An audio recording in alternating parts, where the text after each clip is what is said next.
বন্ধুরা, বিয়ের পর প্রথম শিবগাদ্দি থেকে মতি ঝর্ণায় ঘুরতে গিয়েছিলাম। খুব সুন্দর লেগেছিল জায়গাটা।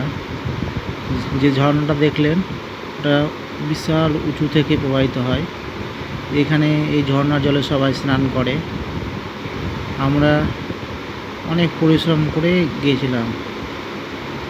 দুদিন হাঁটতে হাঁটতে সেখানে পৌঁছেছিলাম। এখানে যে মন্দিরটা আছে বিশাল সাক্ষাৎ। এই মন্দিরটা দর্শন করার পর মনটা সবার পবিত্র হয়ে যায়। সবাই নিশ্চয়ই পারলে একবার যাবেন, ঘুরবেন, অবশ্যই ভালো লাগবে।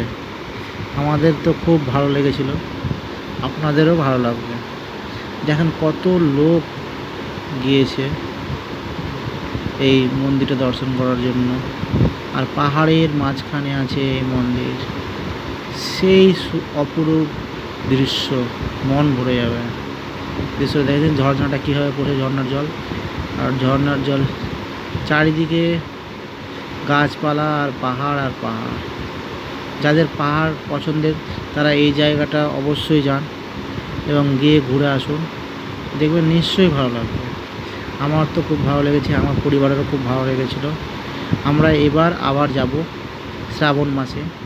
শ্রাবণ মাসে বেশি ভালো লাগে, কেননা সে সময় প্রচুর ভিড় হয় এবং সেটা মধুরদায়ক হয় ঘোরাটা। পারলে শ্রাবণ মাসেই যেন। শ্রাবণ মাসের একটা আলাদাই মহিমা সবারই জানা, তার চেষ্টা করবেন শ্রাবণ মাসে।